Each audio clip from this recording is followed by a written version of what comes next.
Код. Клуч за вистината. Со Снежана Лупевска. Добро вечер. Во Македонија, политичките партии се согласуваат, односно не сакаат да зборуваат, само околу две работи. Првата е финансирањето на нивните буџети. Не сакаат да им дзирнеме во сметките. Втората е аферата Телеком. Тие не сакаат на јавноста да и дадат отчет, односно сметка, колку се омрсиле, односно фајделе од компанијата за телекомуникацијски услуги, какви пак услуги консултантски и давале тие на неизе. Ги прашавме сите за разговор на оваа тема. Сите рекоа да, но кога требаше да застанат пред камерата, ги снема. Прецизно и во шифри. Американските истражители и Комисијата за хартии од вредност во САД и на македонската јавност кон крајот на минатата година и ги понудија извештаите и истрагите.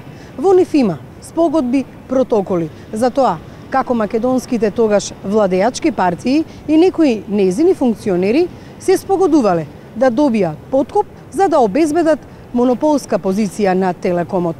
Но американците се спогодија. 95 милиони долари влегоа на американските сметки од Deutsche Telekom за да сопре истрагата за малверзациите во македонскиот и црногорскиот Телеком. Што се случувало? Со помош на овие документи, Миомир Серафиновиќ ви ја открива истрагата.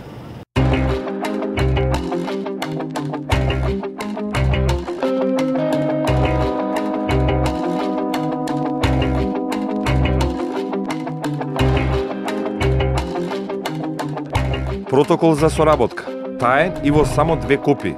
А за да се изврши договореното, единствените примероци се во рацете на еден од посредниците во Грција. Протоколот за соработка е меѓу представници на унгарски МАТАВ и на македонската влада. Содржината на протоколот за пари исплатени како консултантски услуги на владините политичари, МАТАВ, сопственикот на Телеком, ќе добие спора либерализација на пазарот со фиксна телефонија. Направен е во 2005 година. Протоколот за соработка е само дел од објаснувањето на спогодбата меѓу американските институции и компанијата Deutsche Telekom, со која поради малверзации во Македонија, германскиот телекомуникацијски концерн се согласи да плати 95 милиони долари за да престане кривичната истрага во Америка.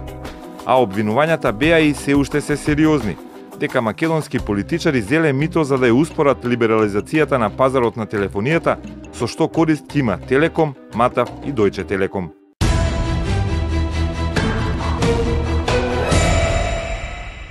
Истрагата се одвивала подолго време.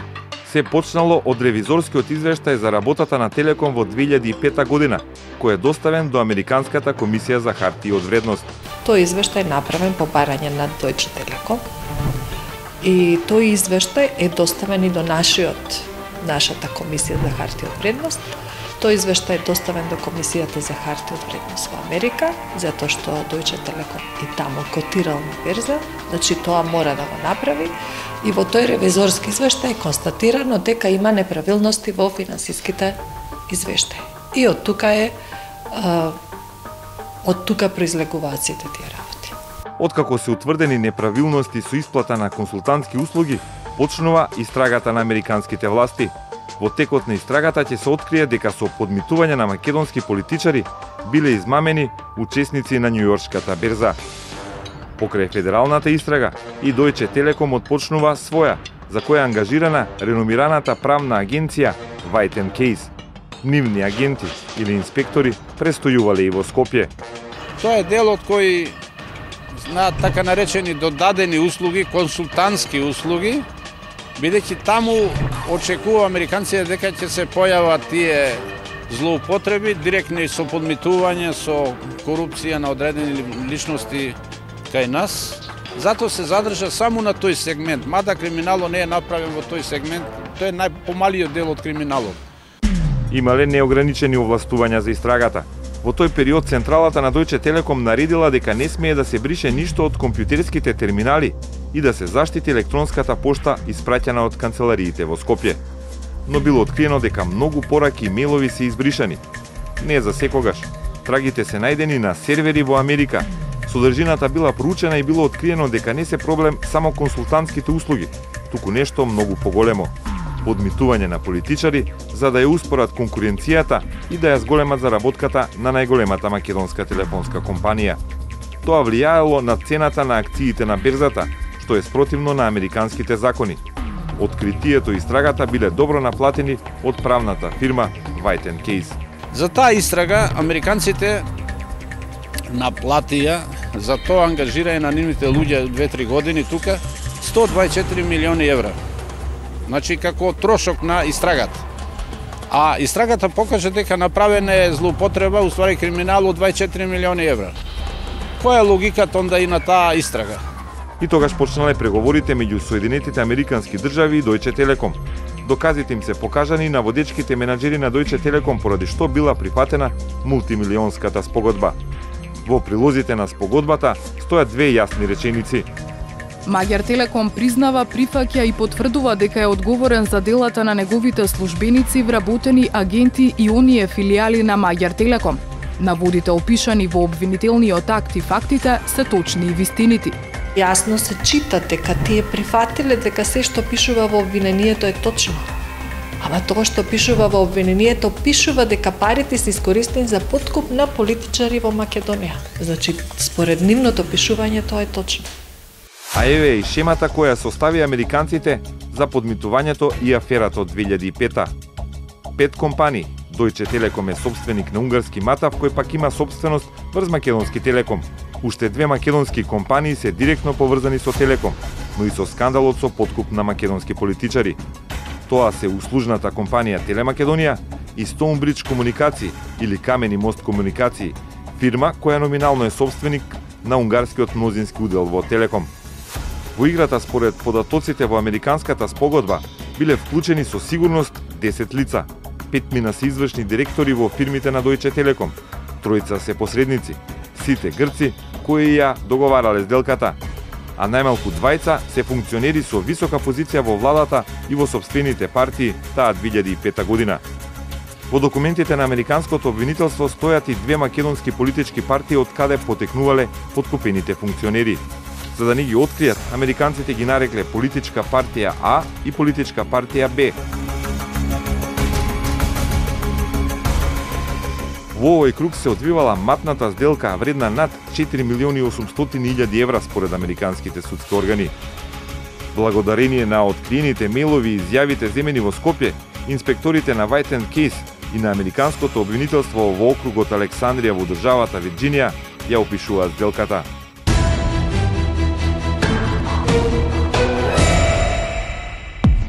Се почнало во јануари 2005. Се носи нов закон за електронски комуникации со цел да се либерализира пазарот на телефонијата, да се зголеми конкуренцијата и да се намалат сметките на граѓаните и компаниите. Тогаш е остварена прва средба меѓу представници на Матав и на владата. Во организирањето на средбата учествувале 3 грчки посредници и 3 менаџери на компанијата. Пораката до македонскиот член на владата била дека не е прифатливо давање на трета лиценца за мобилна телефонија. Во играта се вклучил и другиот македонски функционер. Се барала услуга за услуга. Во документот македонските функционери се опишани како лица кои имале влијание во својата партија и биле одговорни во областа на телекомуникациите. Малцинската партија во владата бара таа да учествува во избор на компанија која заедно со Матав ќе развива нова телефонска мрежа на Косово. На 9 март таа желба била реализирана и со помалата партија во владата е подпишано нацрт писмо за намери со која партијата требало да избере партнер на Матав за Косово. Истиот 9 март 2005 извршно лице во Телеком преку мејл известило висок владен функционер на Македонија преку американски сервер дека се избрани формално номинираните членови за уредување на надомест за фреквенција, односно консултантите кои треба да ги добијат парите. За да ги оправдаат издатоците, направен е веќе спомнатиот протокол за соработка. Во мај е напишан, а на 27 мај е подпишан од владин функционер и од извршен директор во Маѓар Телеком. Подписот е ставен во скопскиот хотел Holiday Inn. На средбата присуствувале и владините функционери, и грчките посредници, и извршните директори на македонската гранка на компанијата. 4 дена подоцна, преку мејл, информацијата за спогодбата стигнала до првиот извршен директор на Маѓар Телеком. Подпишаниот протокол за соработка не бил доставен во книговодството на Маѓар Телеком, туку оригиналот и единствената копија биле дадени на чување на главниот грчки посредник. Нему американците, водејќи се по пробиените мејлови, му го дале описот консултант за лобирање. Криењето било оправдано со описот специјални околности. За протоколот знаеле мал број на луѓе вклучени во преговорите. Во август 2005 било подпишано писмото за намери со политичката партија за заеднички бизнис во Косово, но подоцна бизнисот не се реализирал од други причини. Во текот на 2005 и 2006 година преку кипарска компанија биле исплатени 4.875.000 евра за консултантски услуги кои американците ги поврзуваат со претходните договори. Американците во своите извештаи зборуваат за неточни финансиски извештаи. Значи, Маѓар Телеком за тој период произвел неточни финансиски извештаи, односно внел во своите извештаи за финансиското работење информации кои што не биле до крај вистинити. И заради тоа се води постапката таму. Во своите документи американските правосудни органи одат и во други детали. Целосно ги опишуваат мејловите кои биле праќани меѓу играчите на подкупот. Штрауб, Балох и Морвај разбрале и на 31. мај 2005 година написмено потврдиле дека функционери во малцинската политичка партија ќе ја торпедираат спогодбата во следните 2 месеца, доколку не им платиме подкуп на овие функционери. Стои во извештајот на американското обвинителство. Во мејловите бил откриен и начинот на утврдување на цената за подкуп. Можеме да платиме, например, 2 милиони евра, 1 милион за македонска и за албанска консалтинг фирма од Телемакедонија, или може да им платиме на албанците само 1 милион на секој во 2 исплати. Ние треба да платиме повеќе од толку само ако имаме дополнителен договор со назначеното лице од малцинската партија во наши раце и кога ќе бидат усвоени за нас задоволителни подзаконски акти. Е содржина на еден од мејловите. Преку интернет се испраќале дури и сметките. На крај, преку интернетот е потврдена и информацијата за даден и примен подкуп. Копија од спогодбата од неговата адреса за електронска пошта во Маѓар Телеком е доставена до хотмейл адресата за електронска пошта на извршно лице во Мактел. Добиена е потврдна информација по извршен пренос од високи представници на двете страни, кои потврдуваат дека го добиле тоа што ние сме го ветиле. Сето ова е јавно објавено и на сајтот на надлежното американско обвинителство во областа Александрија. Шемата е позната, играчите препознатливи, но само американците успеа да го наплатат она што го побараа. Во Македонија темата не се разви, ниту се истражи до крај.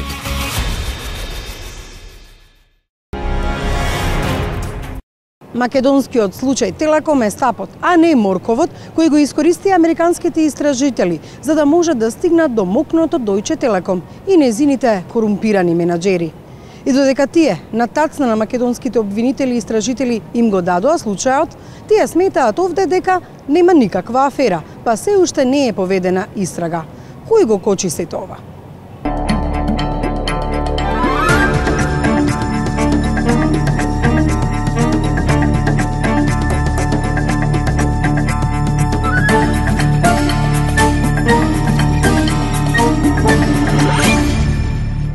Што ги спојува овие луѓе? Некој ќе рече, сите се политичари, друг дека се или биле премиери, трет дека веќе 2 децении се на македонската политичка сцена. Но кога е во прашање бизнисот, само еден човек е доволен за да ги спои сите. Грчкиот бизнисмен Димитрос Кондоминас, еден од најбогатите, најмокните, најконтроверзните. Код ги обележа сите локации или фирми кои ги поседувал или се уште ги има во Македонија, но и оние на кои им фрли локо.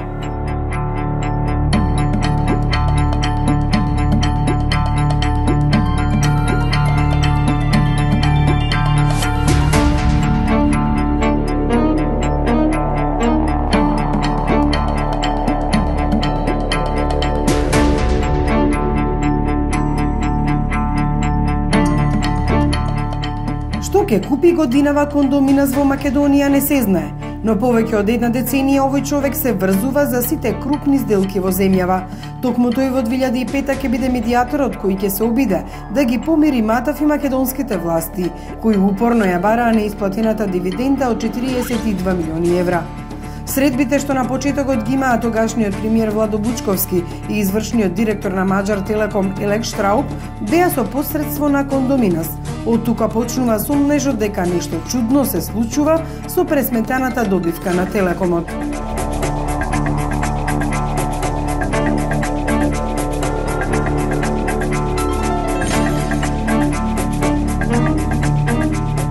Таа дивиденда ќе биде спорната за која ќе се обвини првиот човек на Deutsche Telekom, Рене Оберман. Еден вид на уцена.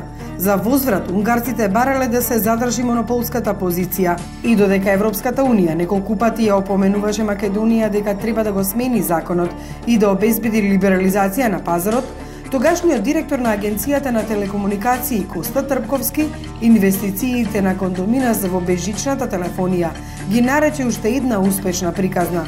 Трпковски во 2007 е разречен од директорското место, но до денеска никој не одговараше за обезбедената монополска позиција на Телекомот. Власта се смени, а дивидендата остана неисплатена. ВМРО ДПМН победи на парламентарните избори. Тогашниот министер за финансии Трајко Славевски објави дека владата наместо дивидендата ќе добие позајмица од Телеком, но подосна беше исплатена целата сума. Телеком заработил двојно повеќе – 84 милиони евра. Владата предложи законски измени во телекомуникациите, со кои се овозможува воведување на трет мобилен и втор фиксен телефонски оператор. Пумпање на огромни суми надвор од компанијата, кои беа покриени со едни многу неуверливи консултантски услуги, цели 4 консултанти од Унгарија што доаѓаа овде само да го испумпаат тој буџет за сервисни услуги околу 7 милиони евра. Максимум 10 до најмногу 15% од сето тоа беше можда поред потребно и корисно. Љубен Талев од 2001 до 2004 бил еден од менаџерите на Телеком. Еден е од ретките што тогаш собрале храброст да кажат дека Телекомот под контрола на унгарците е златната кокошка која заработува пари, но парите излегуваат надвор од Македонија. Сето друго беше на известен начин празнење на компанијата, празнење на државниот капитал и, ако сакаме да го потребиме правиот израз, тоа беше плячка на државата. Токму овие негови забелешки биле причина првиот човек на Телекомот Атила Сендреј да му каже збогум. Со сите тие кои што нешто приговараа, како јас и другите, Атила веднаш не елиминираше, без било каков проблем. Не бев само ја. Имаше некои грчки колеги кои приговараа. Малверзациите во Телекомот ги забележал и Симе Груевски, член на управниот одбор. Телекомот ми достави кривична пријава за клевета, која преку обвинителството и Врховниот суд е поништена и на тој начин потврдени се моите укажувања за состојбите во Телекомот. Разрешувањето на Симе Груевски било повод да реагираат антикорупционерите, па повеле постапка и заклучиле дека отказот е незаконски. Балканици им постоја доста, така да и големи пари се во игра, големи интереси се, така да јас не очекувам дека и овие сега што се на власт ќе преземат нешто, да го рачистат случајов, а и претходните не презедоа ништо.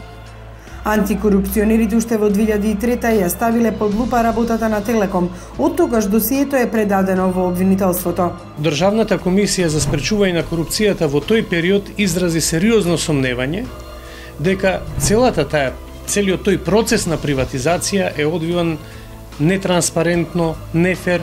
Тој процес го фаворизираше Телеком и неговото присуство на македонскиот пазар. Од една страна. Од друга страна, тој доби монополска позиција. Сегашниот претседател на комисијата Војче Зафировски не сакаше да каже што точно има во ова досие и на колку странички се напишани нивните наоди. Не можам да ви кажам колку страни, меѓутоа е поприлично дебело. Талев и Груевски заминале. Во годините што следат почнуваат најматните сделки на менаџерите на Матав и македонските политички мокници. Каде завршиле парите? Што била поентата во излекувањето на тие пари, затоа што тоа е факт. И тоа мора да е работа на нашите институции. Клопчето се одмотува. Поради штети на американската берза и сомнителните вредности на акциите на Deutsche Telekom, американците отвараат истрага. Политичарите, тие што уствари учесници што биле вклучени во овие подкупи, можда не се директните врвните политичари или нивни послушници. Тоа не ги до сега не ги откри американците, мада ги имаат имињата нивни, тоа не е спорно. Почнуваат првите сомнежи. Менаџерите на Deutsche Telekom и Матав заминуваат и никогаш не се вратија. Па јас знам дека има потерница за него веќе 3-4 години и никој баш многу не се потресува да го најде. Атила Сендре заедно со Ролф Плат, Михаил Кафалијанис и Золтан Кешус во спорните години се менаџери во македонски телекомуникации. Тие се единствените за кои МВР поднесе кривични пријави, а македонското обвинителство отвори истрага за злоупотреба на функциите. Нашите институции се занимавале само со последната фаза од случајот, односно со извршителите кои што извршиле налог или барање кој што го составиле или го доставиле до нив некои од многу повисоко ниво, значи организаторите. Ниту еден македонски политичар или функционер не се најде на списокот осомничени. Бројки и букви, ако СДСМ и ДУИ во извештајот се обележени со партијата А и партијата Б, незините функционери под број 1 и 2, лесно е да се претпостави кои се, но тешко е да се кажат на глас. Дали се двајца или повеќе, не знаеме. Само се спомнуваат политичари на високо ниво, луѓе кои што можат да влијаат во носење на одлуки. Точно се дури нотирани позициите на кои тие се наоѓале, политичари од најголемата партија на власт и од најголемата коалициона партија исто така на власт. Значи, тоа се дефинициите што таму ги гледаме. 12 милиони евра. Оваа сума во 2008 весникот Вечер ја објави како мито кое го зеле двете владеачки партии. Наведена е на известен документ non-paper, кој сега го нема во истрагата на американците. Весникот беше повод за истрага во Македонија, која може би требаше да открие дали на вистина СДСМ и ДУИ и имињата под наводните иницијали ги поделиле. Ниту овие написи, ниту пак цврстите докази на американските власти не беа доволни за отварање случај. Во делот на вклученост на македонски високо позиционирани државни функционери, ние во овој момент немаме докази. И затоа не сме повеле постапка. До кога ќе се манипулира во јавноста дека ние имаме, а криеме нешто? Немаме докази. Немаат ни американците конкретни имиња. Најодговорно ви тврдам. Немаат ни германците, немаат ни унгарците. Тоа е проблемот. Меѓутоа истрагата не е завршена. Како нема докази, кога докази на сите страни има. Јас сум му доставил на него лично, службено, доста докази за тој криминал. Што каде се тие докази, што не ги активира, што не оди по патот на парите. Ево, најлесно ќе дојдат докази. Некој извлекол пари од таа компанија. Таа е македонска компанија. Извлечени се парите од фирмата, отидени се некаде на друго место. Дали завршиле како подкуп или не, еве и не мора да истражуваме. Ама ние мора да си ја завршиме работата за тоа што ни е чиста ситуација. Значи, нашите институции не покажале никаква подготвеност да се занимаваат со прашањето на тие финансиски трансакции, на тие финансиски извештаи и на луѓето кои што ги сториле тие действија. А јас сум убедена, затоа што ние тоа и го покажавме, дека многу лесно може да се следи трагата на парите.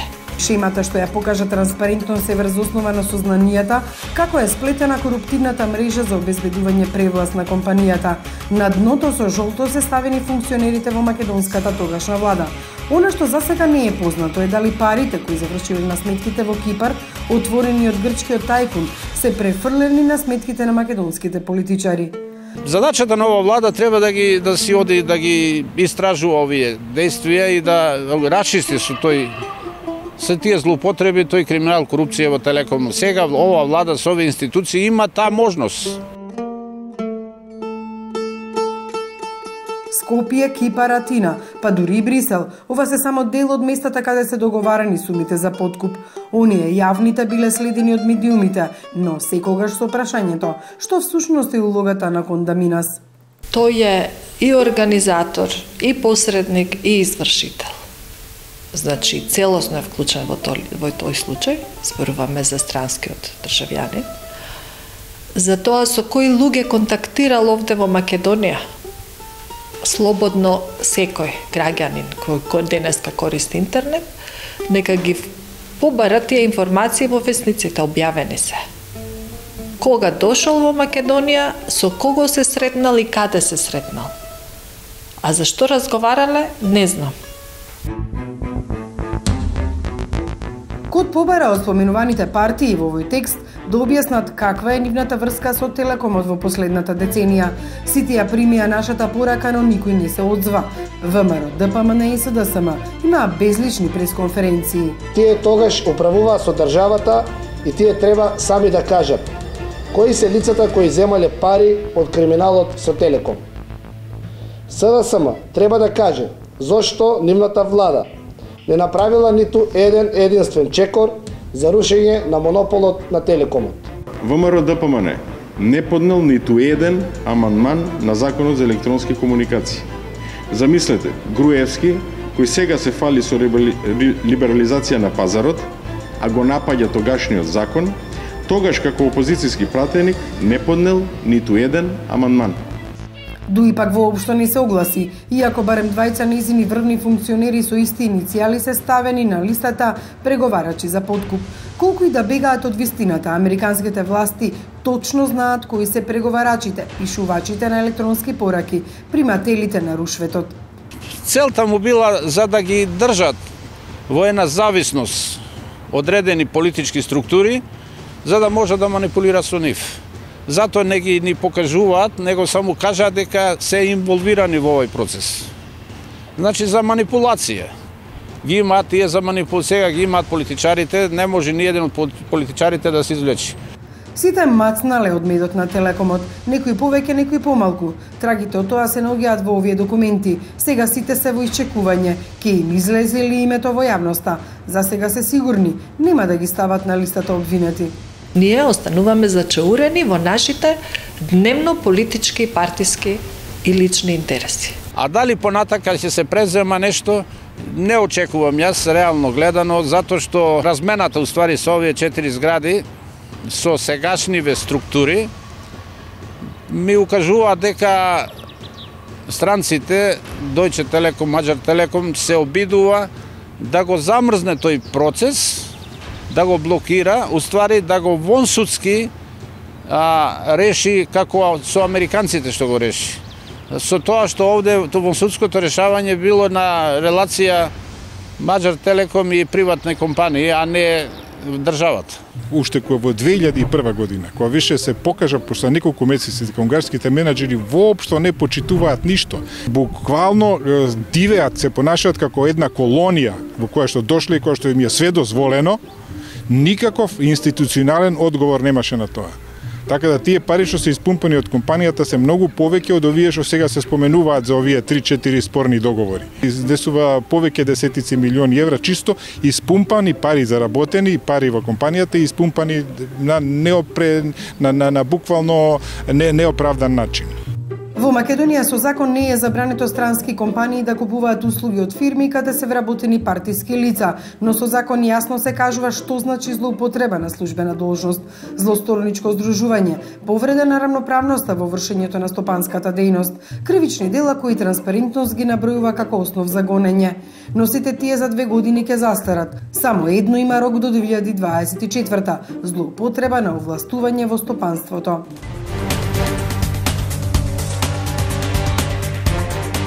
Сега е 2012. На плоштадот се уште не се изградени хотелот и зградата на Кондоминас, не се изгради ниту трговскиот, односно бизнис центарот кај базенот Карпош, за кој пред повеќе од година пишуваше код. Чебрени галиште се уште не се продадени, но Кондоминас чека, не се брза. Не му пречи спорот за името. Судејќи по она што овде му припаѓа, Македонија за него е ветена земја. Оваа емисија нека биде уште еднаш покана за представниците на политичките партии, функционерите обележани со бројки и букви да застанат пред камерата на код и да кажат она што го мислат за аферата Телеком. За крајот на код, една сторија од секојдневието, дека правдата е спора, но доколку ја добиеш не значи дека ќе ја исполниш. Пример за тоа се семејството Трајкови од скопската населба Киселавода. Повеќе од една деценија се бореле да го добијат земјиштето од своите дедовци. И бидејќи тоа го сториле и со денационализација и на суд, се уште не можат да стопанисуваат со него, заради апетитите на еден поранешен градоначалник, се уште мокник.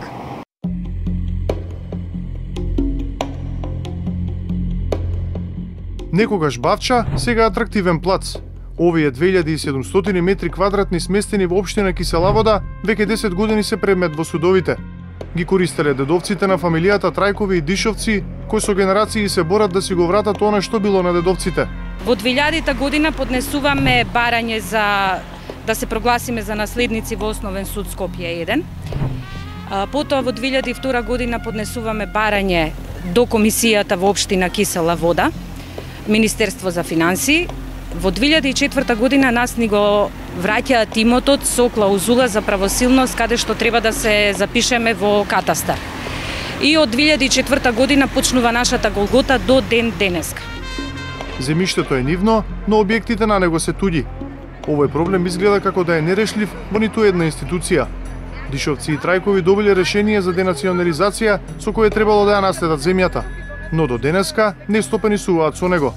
Некогашниот битолски градоначалник, кога градот го тресеше аферата ТАТ, Силјан Мицевски, овде сместил дел од своите фирми, сега една од 50 аптеки. На некогашното државно земјиште за кои семејствата барале денационализација, фирмата Метропол своевремено изградила бараки. Во 2002 година Мицевски го купува овој дел од Метропол, односно неговата фирма за градежни услуги Пелистер. Кот му понуди интервју на некогашниот градоначалник, но тој се извини дека нема време, па во негово име зборуваше адвокатот. Иако ги имаме сите докази во наша корист и сите документи, меѓутоа човекот е моќен, нонстоп се прават обструкции од негова страна да не ни се врати имотот. Законот е јасен. Онаму каде што се води предмет на денационализација, не смее да се располага со имот. Ова е напишано и во пресудата од Врховниот суд, каде утврдиле дека законот за денационализација стапил во сила и дека Пелистер не можел да стане собственик на имотот. Тие објекти се изградени през влегувањето на законот во сила. Значи тоа е изградено земјиште. Тука не може по никој основ да има денационализација. И како изградено градежно земјиште, и како платено. Значи тука немало да им се даде земјиштето. Тоа не е во комисијата да ја прашате. Метропол бил изграден пред 50 години со градежна дозвола. Овој факт впишан во имотниот лист за адвокатот на Мицевски е клучен и главна причина според која не може да се денационализира земјиштето. Но во деталниот урбанистички план од 99-та пишува нешто друго. Како времени објекти, бараките на Метропол не се впишани во планот. На оваа локација предвидено е изградба на згради. Вака останало и до денеска. Ние располагаме со докази дека е платено. Значи по ниеден основ тие не можат да станат собственици на земјиштето, нити па да водат постапка за денационализација. 7 пати да се поништува едно решение за денационализација, за на крај да донесе управниот суд одлука со која што им се одзема земјиштето, а во меѓувреме им е и предадено и владението. Записнички државата им го предаде владението на земјиштето кое што сега повторно им го одзема. 7 пати поништеното решение никако да излезе од судските лавиринти. Во полза на овие луѓе најпрвен одлучила комисијата за денационализација, основниот, а потоа и Врховниот суд. Иако во пресудите го добиваат правото на собственост, апелација ја усвојува жалбата на Пелистер. Судиите Димчевска и Хасани на секоја првостепена пресуда имаат поинакво мислење. На секое повторно судење, наместо во корист на наследниците, судат во корист на Мицевски. Одлуката на Врховниот суд треба да е конечна. И во тој дел сите други судови и пониските судови мора да се раководат од таа одлука што е донесена уште 2005 година. Врховниот суд не одлучувал онака како што предвидува законот за денационализација, односно не му биле дадени докази кои што првостепената комисија, покасно и второстепената комисија била должна да ги обезбеди. Тужби на сите страни, Трајкови и Дишовци против Пелистер, односно против моќниот Силјан Мицевски. Државниот правобранител сагајќи да заштити на државата и да не му плаќа обештетување на Пелистар заради откупените бараки, носи решение против второстепената владина комисија за денационализација, која му го врати земјиштето на семејството Трајкови и Дишови. Од една страна имаме тужен Република Македонија и орган кој тужи повторно Република Македонија. Тоа доведува до пресуда со која што тужителот докажува дека тужениот не бил во право, а тужениот и тужителот е едно исто. Ако институциите во системот при одлучувањето си го спроведувале законот онака како што навел законодавецот, мислам дека оваа постапка ќе беше многу кратка, многу јасна и немаше да се прават волкави штети како што денеска ги трпи друштвото.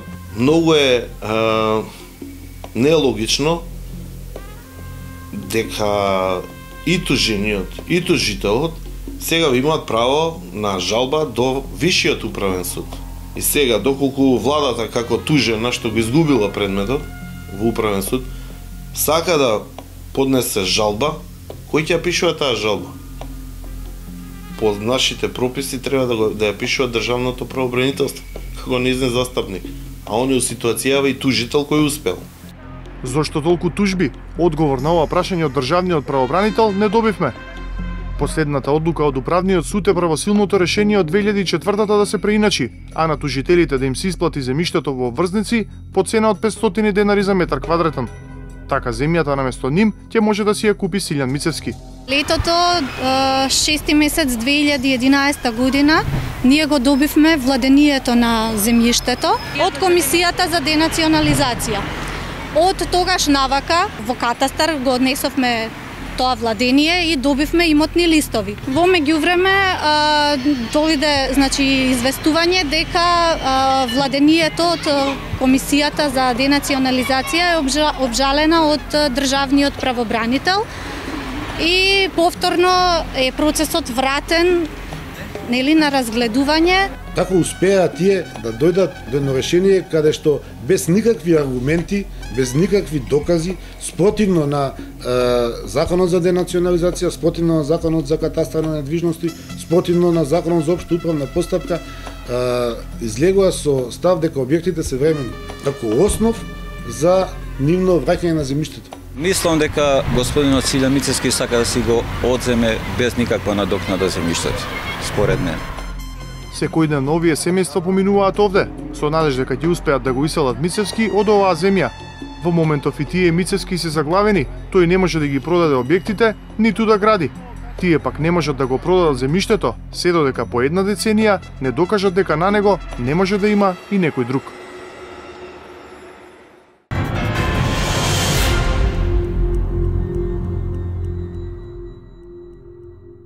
Ви благодариме што и овој пат бевте со Кот. Се гледаме за 7 дена.